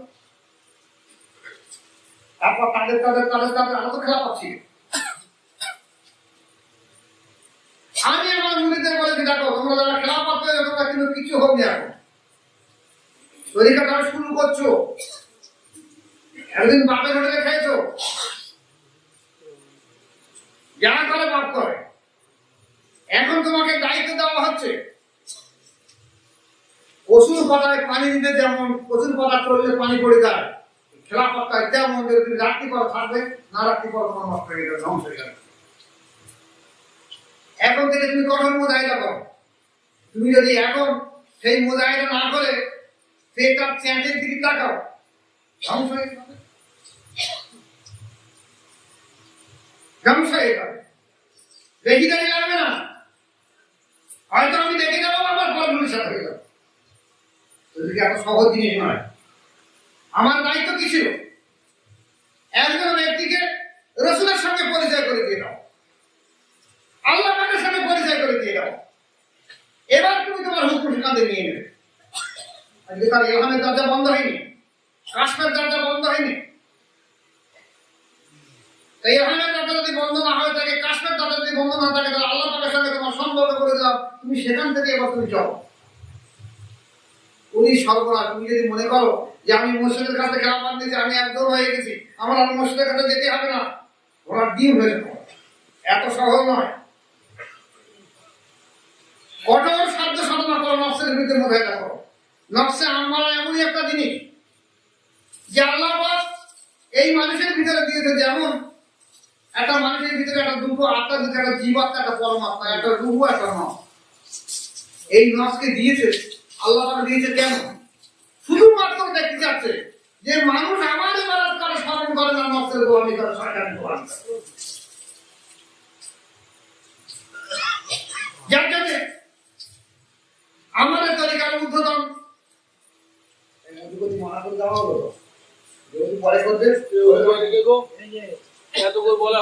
আমাদের তরিকার উদ্বোধন বুজুর্গরা কি বলেছে যে দেখো, নামাজ রোজার প্রাচুর্য দ্বারা নফসের ইসলাহ করা শুরু করা হবে। যখনই সে সুযোগ পাবে সেটা জাতি ধর্ম পেশ করবে। এই তোমাকে কি করতে হবে? সাহাবা পিরিয়ডের মুখোমুখি হবে। এমনই একটা জমানা, জাহিলিয়াতের যুগের জমানা যেমন ছিল, এই যুগের জমানা তেমন দেখা পাচ্ছে। একটা মেয়ে সে বিয়ে করেছে, দেখা যাচ্ছে স্বামী থাকতে থাকতে আর একজন হাতে কাছে পাওয়া আছে, কি ঘটছে? মুসলমানরা তো করছে, আমি অন্য জাতির কথাই ভাবছে। কি জামানা পড়েছে? সেই জামানা দেখা যেত জাহিলিয়াতের যুগে কি হতো, বড় বড় যুগের একটা নারীর সঙ্গে 10 জন 20 জন পুরুষ মেলামেশা করতো। সেই নারী বলে দিত যে তার সন্তান হতো যে এর বাপ ওইটি, সে খুব গর্ব করতো, আমি ওর বাপ নেই। গর্বের যুগ। আজকের কার যুগ তেমন হয়ে গেছে। এমন একটা জমানা এসে গেল যে একটা সন্তান জন্ম হলে ডিএনএ টেস্ট করা সব বল, আমার সন্তান বাপ। বর্তমান জমানা এমন না। এই দিন পরে একটা খবর দেখছিলাম যে একটা মেয়ের 2টো ছেলে হয়েছে, একটা মহিলা জন্ম সন্তান হয়েছে, 2টো পুরুষ বলছে আমার সন্তান, বলছে আমার সন্তান। 2টো পুরুষের 2টো বাচ্চার ডিএনএ টেস্ট করে দেখা 2টো সন্তান আলাদা, 2টো বাবা। তাই এই মহিলাটা কতজনের সঙ্গে মেলামেশা করছে? আচ্ছা বলুন যে কি জমানা পড়ে গেছে। আমাদেরকে কত সাধ্য সাধনা কঠোর করতে হবে, যেখানে আমাদের তরিকার বুজুর্গরা বলেছে যে নজর বরকরার আর হুঁশদার দাও। তুমি তোমার চামড়িটা তুমি তোমার পায়ের দিকে না হতে সরিয়া। আর প্রত্যেকটা নিঃশ্বাস তুমি আল্লাহর জিকির করছো কিনা সেদিকে খেয়াল রেখে। তুমি সেদিকে না খেয়াল করে আর বাড়ি ভালো মেয়ে আছে, আমার বাড়ির পাশে কেটা আর বউ ভালো, এইসব মতো থেকে তুমি তরিকা। তুমি ছেলে দিয়ে দেবে, ছেলের বউ সুন্দর দেখে সেদিক তরিকা করা এত সহজ নয়। মজায় একটা কঠোর থেকে কঠোর করো। নতুবা এই যে তুমি মনে করছো যে আমার কল চলছে 2 লতিবা 4 লতিবা 10 লতিবা 20 লতিবা 30 লতিবা, আমি হুজুরের কাছে কেরামত পেয়েছি, আমি কিচ্ছু হবনি, কিচ্ছু হবনি। একটা লতিফাও যদি চিন্তা করে তার উপরে সঠিকভাবে শরীয়তের মানদণ্ড দিয়ে দাঁড়িয়ে থাকে, বিশাল ছেলে বিচার না। আর যদি 30টা লতিফাও চিন্তা করে, যদি তোমার চরিত্র সংশোধন না হয়, যদি পদস্থলন ঘটে, যদি তুমি ধ্বংসপ্রাপ্ত হয়ে যাবে, তুমি বিশাল জাহান্নামে কোন সন্দেহ। আর মসজিদ থাকলে হবে, তুমি মসজিদের কাছে কর্মকর্তা থেকে পড়ে আবার ক্ষমা পেয়ে যাবে, কিন্তু যেদিন আমি থাকবো না সেদিন তোমাকে কে থাকাবে। আর ইয়ে তোমাকে ছেড়ে দিয়ে তুমি এখন সংশোধনের রাস্তা করো, কঠোর সাধ্য সাধনা করো। শুধু তাই না, প্রত্যেকটা মুরিদদেরকে বলে দিয়ে দিচ্ছি যে মানুষ যখন জিকির করবে তখন তার আল্লাহ হাদিসের কি বলছে, আর শয়তান জাসিমুন আলা কলবি আদম, শয়তান প্রত্যেকটা আদমের কলবের উপরে বসে থাকে, বুখারীর হাদিস। আর শয়তান জাসিমুন আলা কলবি আদম, শয়তান প্রত্যেক আদমের কলবে বসে থাকে। ফায়দা দেখার আল্লাহ ফাসাদা, যখন এই কলব আল্লাহর জিকির করে তখন শয়তান পালিয়ে যায়, কলব থেকে সরে যায়। ফায়দা কাফালা ওয়াসাসা, আর যখন কলবের জিকির সে বন্ধ করে দেয়, কলবের খেয়াল রেখে না রাখে, তখন দেখা যায় শয়তান আবার সেখানে বসে থাকে। তাহলে আমার যদি পদস্থলন ঘটে কোনো রকম খারাপ থাকে, সঙ্গে সঙ্গে আমার মনে করতে হবে যে আমার কলব ঘুরঘুর করছে, কিন্তু আমার কলবের দিকে আমার খেয়াল ছিল না, দিকের দিকে খেয়াল ছিল না। দুটো জিনিস, একটা হলো লতিফার দিকে খেয়াল করা, ওটা একটা স্মরণ, আর লতিফা আল্লাহর দিকে করবো, ওটা একটা স্মরণ। দুটো সংমিশ্রণ থাকে। কেউ যদি মনে করে আমার কল তো চলছে ঘটঘট করে, আমি আর যা করি সব ঠিক আছে, না। তুমি কলবের মুখামে যদি মুরিদ হয়ে থাকো, কল তোমার চলছে, তোমার চলতি ভিত্তি খেতে শুকিয়ে স্বল্প সময় আল্লাহ পাকের জিকির করতে হবে, কলবের খেয়াল করে, কলবের খেয়াল করে জিকির করতে হবে। কারণ আল্লাহ পাকের রহমত, আল্লাহ পাকের রহমতের তাজাল্লি সর্বসময় জমিনের উপরে পড়ে। তুমি যদি তোমার লতিফার দিকে খেয়াল রাখো, অহরহ তোমার সেই আল্লাহ পাকের রহমত তোমার কলবের জ্যোতি কল রেখে, এই রহমতের জ্যোতি কল রেখে পড়ে। ফলে কল আরো উত্তর উত্তর বৃদ্ধি পায়। আর কল হলো জ্ঞান কেন্দ্র, যে জ্ঞান কেন্দ্র যার যত ভালো হবে, আল্লাহ পাকের সঙ্গে তার তত সম্পর্ক হবে, কারণ আল্লাহ পাকের আমানতে মানুষের মনে অন্তরে। এই জন্য দেখা গেছে তথাকথিত সময় ওলিয়া আউলিয়ারা বায়াত করিয়েছে সবাইকে, সাধারণ মানুষের সঙ্গে সঙ্গে রাজ কর্মচারী সবাই বায়াত করার মধ্যে সমাজ একটা পরিবর্তন হয়ে গেছে। আজ আমাদের দেশের রাজ কর্মচারীরা আর এগিয়ে আসে না, বাচ্চারা এগিয়ে আসে, কেউ এগিয়ে আসে। এমন এক জমানা এসে গেছে, এখন দেখা যাচ্ছে সেই জমানা থেকে আরো খারাপ জমানা, একবার মাথার জমানা ছিল, তার থেকে কোনো মতে ভালো জমানা আমার নেই। আমি যা দেখছি আমার জ্ঞান বুদ্ধি, কারণ সাধারণ মানুষ চাচ্ছে কি যে আমি আজ নেতা সাজবো, আমি আজ টাকা কামাই করবো, আমার আল্লাহর প্রয়োজন নেই, দুনিয়ার সরকার বাড়ি গাড়ি করবো, আমি চলে যাবো আমার। কিন্তু আমার তারা শেষ সময় আছে, সেটা ভুলে গেছে। তাই আল্লাহ বলছে যে ভূমি তুমি যতই লাটের না লাটাই আমার হাতে, ঠিক সময় ঠিক হতে হবে। তুমি আজ আমাকে ভুলে গেছো, বুঝতে পারো মৃত্যু পরে, এখনো সাবধান। আমার প্রত্যেকটা মুরিদ মোদারকে আমি বলে দিয়েছি, বাবা তোমরা তরিকা করো, কঠোর সাধ্য সাধনা করো। নফসের বিরুদ্ধে মুজাহিদা করা এত কঠিন কাজ যে পৃথিবীর এর থেকে আর বড় কঠিন কাজ নেই। যে মুহূর্তে আপনি দেখা যাচ্ছে আপনার নফসের বিরুদ্ধে মুজাহিদা করবেন, নফস এমনই একটা জিনিস, আপনি একটা সাদা ফুল আর লাল ফুল, দুটো ফুল থেকে যখন সাদা ফুল থেকে লাল ফুল থেকে যাবেন, সঙ্গে সঙ্গে নফস আপনার চেষ্টা করিয়ে দেবে। আপনি সাদা ফুল থেকে জেগে করতে করতে করতে লাল ফুল থেকে যাবেন, সঙ্গে সঙ্গে নফস আপনাকে দিয়ে দেবে। ও সবসময় ওর ভেতরে বসে চুপচাপ ভাবে জেগে ঢুকে যাবে। আর এই জমানা, এটা হলো সাহাবাদের তরিকা। সাহাবাদের তরিকা, জিকিরের মাধ্যম দিয়ে আপনাকে আল্লাহ ওলি হতে হবে। তাহলে 24টা ঘন্টা আপনাকে জিকির করতে হবে, সাধ্য সাধনা করতে হবে। বারবার আপনার নফস আপনাকে ভুলিয়ে দেবে, আপনার মন অন্যদিকে সরিয়ে দিয়ে দেবে, আবার আপনাকে ফিরিয়ে আনতে হবে। বুঝতে পারলে জিনবান বলেছেন এই যে নফসের বিরুদ্ধে মুজাহিদা করা, নফস তাকে অন্যদিকে ভুলিয়ে দেবে আর সঙ্গে সঙ্গে আবার জোর করে নফসের দিকে খেয়াল নিয়ে আবার আল্লাহ আপনাকে জিকির করার চেষ্টা করবে। এই যে একটা চোখের পলক করতে যত সময় লাগে, এই সময়ের মধ্যে যে পরিমাণ সে আবার তার মনটাকে ঘুরিয়ে নিয়ে আবার জিকির করতে চাচ্ছে, এই একটা পলকের সময় একটা জিহাদের সওয়াব তার আমলনামায় দিয়ে দাও। নারায়ে তাকবীর, নারায়ে তাকবীর। তাহলে এত বড় মজার জিনিস রয়েছে, আর আমরা যদি ভুলে থাকি, আমরা যদি মনে করি আমরা নামাজ পড়বো, রোজা করবো, হজ করবো, জাকাত করবো, লোকে আমার ভালো হবে, এর কোনো মূল্য নেই। নফসের বিরুদ্ধে মুজাহিদা করার জন্যই আল্লাহ পাক দুনিয়ায় পাঠিয়ে দিয়েছে। এটি খেয়াল রাখি। আর এটা সবথেকে বড় কঠিন কাজ, পৃথিবীর মধ্যে এর থেকে কঠিন কাজ আর নেই। সেই জমানার এমন একটা জমানা ছিল যে জমানার মানুষ সবাই বায়াত গ্রহণ করে সমাজকে পাল্টে দিয়ে, আমরা যদি মনে করি আমরা সমাজকে আবার পাল্টে দেবো, তাহলে আমাদের সর্বাঙ্গীন ভাবে মানুষকে এগিয়ে আসতে হবে। যেমন এদিকে একটা পিয়ারলেস হসপিটাল থেকে একটা হার্টের ডাক্তার, বড় একটা হার্টের ডাক্তার পাওয়া জিজ্ঞাসা করেন, ডাক্তার সাহেব আপনার অনুভূতি আসছে? বলছি হ্যাঁ আসছে, কিন্তু হার্ট না।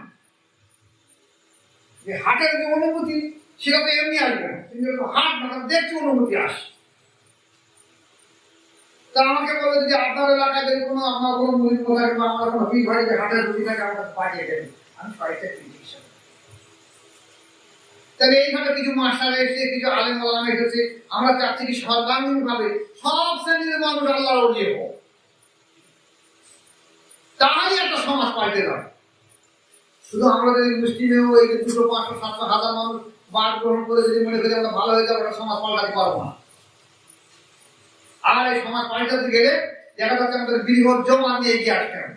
এই যে দেখা গেছে গত কয়েকদিন আগে মতো আলফিসার রহমতুল্লাহ আমাদের তরিকার সর্দার, ওনার অফার দিবসের 27 সফর, আমি রাতে হুকুম দিয়েছিলাম যে মোজাদ্দেদ আলফিসানি আহমদ ফারুকী শরীফ রহমতুল্লাহ অফার দিবস সম্পর্কে বা ওনার সম্পর্কে আমাদের দেশের মানুষ জানে না। আমাদের দেশের মোজাদ্দেদ আলফিসানি বলে গল্প ফুলপুরা দাদা, মোজাদ্দেদের জামান আর মোজাদ্দেদ আলফিসানি 11 বছরের মোজাদ্দেদ, আর উনি 100 বছরের মোজাদ্দেদ। এই জানেন আলফিসানি মানে 1000, আলফ মানে 1000, আর সানি মানে দ্বিতীয় 1000, আর ইনি হলেন জমানা 100 বছর। তোমার টাইম শেষ হয়ে গেছে। তাহলে দেখা গেছে আজকে আমাদের দেশের ওলিয়া ওলিয়ার কেমন অভাব হয়ে গেছে। দেখেন প্রসঙ্গের একটা কথা নেই, আমার কাছে এদিনে ফুলপুরা ওই বংশখাদের ব্যক্তিরা এসেছিল কিছু প্রশ্ন নিয়ে, যেটা আমরা বর্ণনা করি তবু আলোচনা প্রসঙ্গের উপর। আমাকে প্রশ্ন করেছিল যে এই জামানার মোজাদ্দেদকে, ভালো কথা বলছে, যে এই জামানার মোজাদ্দেদকে। আমি বললাম দেখো জামানার মোজাদ্দেদ বলতে হয় না, জামানার মোজাদ্দেদ বুঝে নিতে হয়।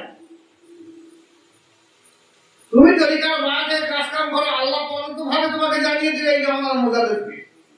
আবু বকর সিদ্দিক সাহেব জন্মে বলে দিলেন মোজাদ্দেদ হয়েছে।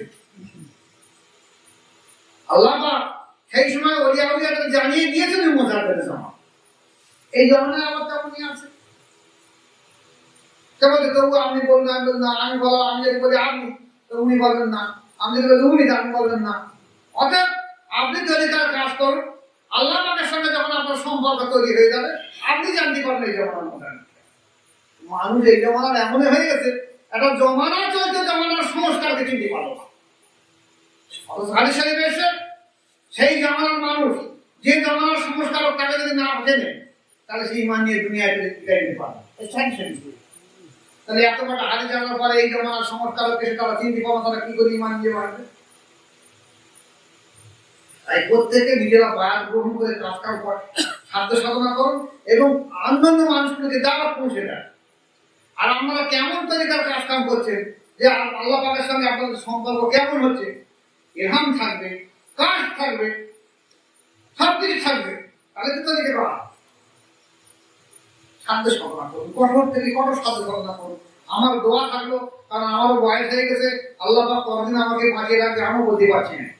আমিও চেষ্টা করছি যে আমার জীবনের তরিকাটা যাতে চতুর্দিকে পৌঁছে। একটুখানি আগে একজন ফোন করেছে কুয়েত থেকে, এর আলোচনা চলতে চলতে ভিতরে কুয়েত থেকে একটা ফোন। তাকে আমি বললাম, দেখো কুয়েতের দায়িত্ব তোমাকে তুমি নিয়ে নাও, তাহলে যেমন মক্কা শরীফের একজন আছে, মদিনা শরীফের আছে, তুমি কুয়েতের দায়িত্ব নাও, ওই এলাকার তরিকা প্রকাশ করা শুরু করে দাও। সকালে একজন ফোন করেছে যে আমি আন্দামান থেকে বলছি, আপনাকে আসতে হবে। আমি বলছি দেখো আন্দামান থেকে, তখন এখানে পানি যাওয়া ছিল, দেখা যেত 1400 টাকা ভাড়া ছিল। এখন এখান থেকে যদি প্লেন পানি যাওয়া নেই, পানি যাওয়া আছে ত্রিপুরা বা কেরল থেকে, কেরল থেকে দেখে বা তামিলনাড়ু থেকে দেখে, এখান থেকে ট্রেনে করে ওখান থেকে পানি যাওয়া তোদের 1.5-2 দিন লাগবে। অত শরীর ধকল আমি পাবো। আর এখান থেকে যদি প্লেনে যায়, দেখা যায় 12 থেকে 20 থেকে 25-26 হাজার টাকা খরচ। আমি অত টাকা আমার থেকে জোগাড় করতে পারতাম কি, ইনশাআল্লাহ আল্লাহ যদি আগে থাকে কারণ ওখানে একটা জমা চলছে। তো যদি বাইরের জমা যখন চলছে, তখন আমাদের চেষ্টা করি এলাকার জমাগুলো তৈরি করে। যেমন পশ্চিমবঙ্গে এখন প্রায় জেলায় চলে গেছে, ভারতবর্ষের অধিকাংশ রাজ্যে চলে গেছে। তবু আমরা যদি আরেকটু মেহনত করে সংঘবদ্ধ ভাবে দেখা যাবে দিনটা আরো বেশি পরিমাণ চেষ্টা হবে। সবাই নিয়ে থাকুন যে আমরা আমাদের সাধ্যমতো চেষ্টা করবো ইসলামকে জিন্দা করার, তরিকাকে জিন্দা করার জন্য। কারণ এই তরিকাকে মুছে দেওয়ার জন্য আমাদের দেশে ওয়াহাবি বলে একটা মতাদর্শ হয়ে গেছে। তারা বলছে বায়াতের প্রয়োজন নেই, তারাও বিশ্বাস বানাচ্ছে। আমি একটা মসজিদে নামাজ পড়তে বিচার দিই, দিয়ে দেখে তিনি বিশ্বাস কিস্তের দিকে পিস আমার দেখে তিনি বিশ্বাস ফিরে কামে মেম্বারে উঠে আমার মুখপান চেয়ে দেখে আমি বসে রয়েছে। এইবার আলোচনা করতে বাচ্চা বল, এরা শেষ জামানায় এখন খানায় খামে পিসার কথা হয়, যেখানে সেখানে পিসার হবে। তারা আবার বলে নাকি কর দাঁড়িয়ে হয়। আমি আর কি করি, আসাদ উঠে দাঁড়িয়ে হাজির মাদা নিয়ে চলে যায়, কি করি এখানে নাম কোনো অন্য মসজিদ নামা পড়ি। তা কিছু ব্যক্তি বলছে আমি কোথায় যাচ্ছি না, আমি নামাজ তো পড়তে হবে। তখন সেখানে কি হয়েছে, আমি তো মিথ্যে পারি। ও নিজে বলছে আমি পিসায় কল দাঁড়িয়ে নিজে প্রকাশ করে যে এখন আমাদের কল দাঁড়িয়ে হয় না, তাহলে ওকে কল দাঁড়িয়ে তো পিসা বলে কি করে, এটা পড়ে বেশি দাঁড়িয়ে রঙিন ভুলা বলবেন পিসা হয়ে আমাদের বেশি কে তাকে পারে সাধারণ বলবেন পিসা হয়ে আমাদের বড় আগে কম আছে। চলে আমি অন্য জায়গায় নামাজ পড়তে, পরে আমি দেখাই বলুন দেখো পিসা দাঁড়িয়ে করতে পিসা ভিতরে তো কিছুই নেই, বুঝবে মরার পরে, মরার আগে বিমান হারা হয়ে এবং মরার পরে বুঝবে। ব্যাস আর কখনো ঘটনাগুলো বলি প্রকাশ হয়ে পড়বে। তাহলে যা এমনই একটা জমানায় আমরা যুগ সন্ধিক্ষণে পৌঁছে গেছি, বিবেচি থাকা খুব কষ্ট। চেষ্টা করুন সবাই সমস্ত দিক দিয়ে দিনকে জেন্দা করার জন্য। কারণ এই ওহাবি মতাদর্শ এমন ভাবে চেয়েছে যে আজকে রসুল পাকের নামে বাড়ির লোকের আবার পালন করা হবে, ওরা প্রকাশ্যে বলছে সব প্রকাশ চলবে না। ওহাবিদের যে বহু শাখা প্রশাখা দল আছে তারা বলছে যে নবীদিমার পালন করা চলবে না, এটা বিরাট।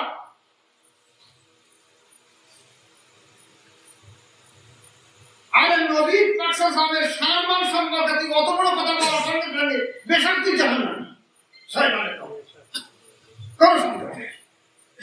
যেটা শয়তান বলছে ওদের দিবে না। রসুলের সম্মান সম্পর্কে কোন রকম কথা ধারণা আনে মনের মধ্যে আমার সামনে থাকবে।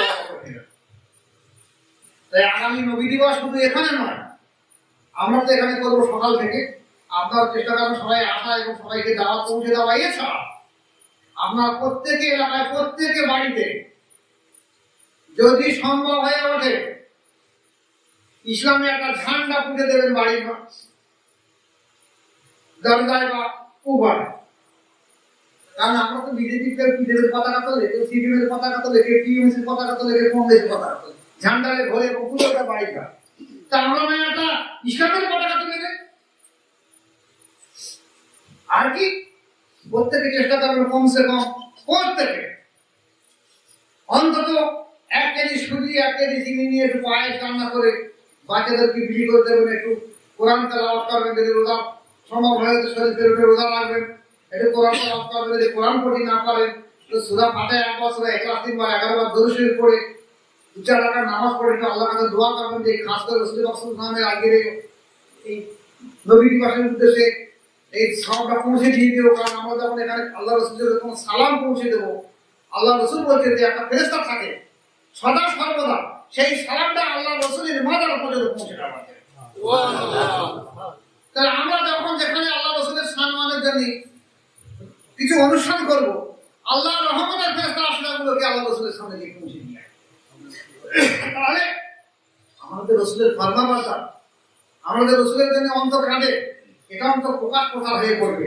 তাই চেষ্টা করবো প্রত্যেকে যদি সেই দিনই বাড়ির লোকদের আমাদের এখানে অনুষ্ঠান আসায় না আসা হয় আগের দিন বা পরের দিন প্রত্যেকের করবে। যেমন আমি চেষ্টা করি যে দিনকে মুছে দেওয়ার জন্য, আর আমরা এক বাক্যে মেনে নেবো না, আমরা আবার সত্যকে জেনে রাখবো কি আপনার রাজি আসলে না তো? ঠিক আছে, আল্লাহ পাক তৌফিক দেন। মজার জাল পেছনে আহমদ ফারুক সেলিম আমাদের ওয়াফাত দিবস এবং রাসূলের পাক সাল্লাল্লাহু আলাইহি ওয়াসাল্লামের জন্ম এবং ওয়াফাত দিবস একই দিবসে আপনারা চেষ্টা করবেন প্রত্যেকের সারা দেশ জুড়ে সব জায়গায় যে জোরে সোরের মাধ্যম দিয়ে জিন্দা হোক, এবং সেখানে যদি সম্ভব হয়ে ওঠে আপনাদের এলাকার তরিকার ভাই বুচ্চাদের এক জায়গায় বসিয়ে কিছু ধরুন 5টা ব্যক্তিকে দুটো ডাল ভাত খাই দেয়, আমি একদিন 5টা ব্যক্তি ডাল ভাত খাইয়ে এটা নবীর মাঠ, এটা দোয়া খাল করবো, কালকে ও দাওয়াত দেবে, পরশু ও দাওয়াত দেবে, মাছটা নবীর মাছ হিসেবে আমার সময় করে কাটিয়ে দেবো। তাহলে দেখা যাবে দিন যে চেষ্টা করবো, মেহনত করবো না, আমার দোয়া থাকলো আল্লাহ পাকের রহমত থাকবে, আল্লাহ রাসূলের নেক দোয়া থাকবে। আর যদি এই উদ্দেশ্য নিয়ে করি ইনশাআল্লাহ আমরা কামিয়াব হয়ে যাব। কারণ রাসূলের পাক সাল্লাল্লাহু আলাইহি ওয়াসাল্লামের শাফাআত ছাড়া কোনো ব্যক্তি জান্নাতে যাবে না, কোনো ব্যক্তি নয়। মানে কবরে বড় পীর আব্দুল কাদের জিলানী রাহিমাহুল্লাহ সিরুল্লাহ কেরামের মধ্যে লিখেছে বলে হাদিসটা দিয়ে হাদিস শরীফে এসেছে যে মানুষ যখন এলমে মারিফাত শিক্ষা করতে গিয়ে মারা যায়, এই আমাদের মারিফাতের জন্য যদি কোনো ব্যক্তি 1 লতিফা 2 লতিফা 3 লতিফা 4 লতিফা শিক্ষা করতে মারা যায়, মারা তো বহু ব্যক্তি গেছে। আল্লাহ রাসূল বলেন যে এই মারিফাত শিক্ষা করতে যদি কোনো ব্যক্তি মারা যায়, আল্লাহ পাক কি করে ওই ব্যক্তির কবরে 2 জন ফেরেশতা পাঠিয়ে দিয়ে দেবে। যে দুই ফেরেশতা তার যে মূল লক্ষ্য ছিল যে আমি মুজাদ্দিদ তরিকা মানে 20টা ক্লাস কাজ করবো, কাদিয়া তরিকা মানে 10টা ক্লাস কাজ করবো, চিশতিয়া মানে 10টা ক্লাস কাজ করবো, আমি যে লক্ষ্য নিয়ে বায়াত গ্রহণ করেছি, আল্লাহ পাকের 2 জন ফেরেশতা ওই কবরের মধ্যে তাকে রুহানি তাওয়াজ্জুহ ফায়েজ দিয়ে তাকে কিয়ামতের ময়দানে আবেদ আসের ও আলেম করে দিবে। সুবহানাল্লাহ, নারায়ে তাকবীর, নারায়ে তাকবীর, খানকায়ে মুজাদ্দিদিয়া জিন্দাবাদ, খানকায়ে মুজাদ্দিদিয়া জিন্দাবাদ, মুর্শিদ কিবলা জিন্দাবাদ, মুর্শিদ কিবলা জিন্দাবাদ। এটা বড় পীর আব্দুল কাদের জিলানী রাহমাতুল্লাহ আলাইহি সিরুল্লাহ কেতাবের মধ্যে কি লিখেছেন যে ফেরেশতা মণ্ডলী ইলমে মারিফাতের জগতে প্রবেশ করতে পারে না, ইলমে মারিফাত ওরা জানে না। তাই কবরের মধ্যে একদিকে থাকবে তার মুর্শিদ আর একদিকে থাকবে রাসূলের পাক সাল্লাল্লাহু আলাইহি ওয়াসাল্লাম। এই দুই মহান সাধকের ব্যক্তি রুহানি তাওয়াজ্জুহ ফায়দার মাধ্যম দিয়ে এই ব্যক্তি পূর্ণ মাকাম পর্যন্ত দিয়ে কাল কিয়ামতের ময়দানে আশিক আবেদ এবং আলেম করে দেবে। সুবহানাল্লাহ। তাহলে সেই ইলমে মারিফাত অর্জন করার কথা, এত বড় কথা হাদিস শরীফে এসে বড় পীর সাহেব বলেছে, যদি আমরা এর থেকে দূরে সরে যাই তাহলে আমাদের মন ফাটা কপালে হতভাগা কার আছে। আপনারা চেষ্টা করুন ইলমে মারিফাতের জুড়ে থাকার জন্য। এলাকায় যত মানুষ আছে সাধারণ মানুষ মদখোর, তারিখোর, গাঁদাখোর, চুল্লুখোর, যা বেনামাজি যারা আছে সবাইকে দাওয়াত দেন। আল্লাহ তাআলা ছাড়া কেউ না কেউ ভালো হয়েছে। বহু সুদখোর দেখা গেছে ওলি হয়েছে, বহু মদখোর ওলি হয়েছে, বহু সাধারণ মানুষ ওলি হয়েছে। এই তো স্বাভাবিক তরিকা, এটা মজার তরিকা, সব মানুষ ওলি হতে পারে। তাই আমারও দোয়া থাকলো, আপনারা চেষ্টা রাখুন, নিয়ে রাখুন, আল্লাহ কামিয়াবি করুন প্রত্যেকে। যে যে উদ্দেশ্য নিয়ে এখানে এসে আমি দোয়া রাখি, আল্লাহ পাক প্রত্যেকে সেই উদ্দেশ্যকে কবুল করুন। আল্লাহুম্মা আমিন। আসসালামু আলাইকুম ওয়া রাহমাতুল্লাহি ওয়া বারাকাতুহু। আদাব নিয়ে নাও, আদাব করে নাও,